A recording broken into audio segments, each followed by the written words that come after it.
And then that's where we need to stop doing those activities and make sure that we're taking care of our employees and doing what we need to do to achieve the mission of the organization, but doing so in accordance with our values of the organization. Because a lot of times, as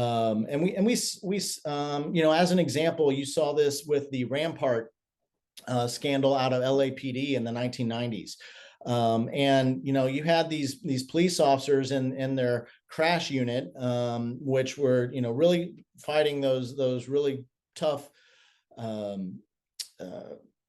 gangs, but they started using a lot more less than ethical, shall we say, behaviors to try to combat hatred with hatred, or crime with crime, if you will. And that became very toxic, and obviously not in alignment with what LAPD wanted in terms of their values.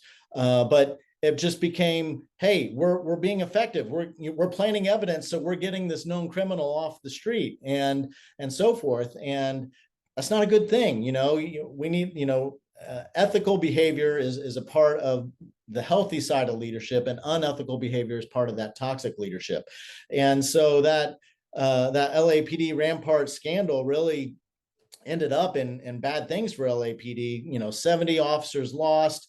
That's 70 officers that they have to replace. Think of the money and the impact on that, on top of the reputational impact on the organization, on top of all the legal fees from all the lawsuits, and then all the criminals that got to go free because there was, basically a doubt as to whether they were really guilty or not because of it. So that's a prime example of how leadership just went off the rails there, and they thought they were doing something good.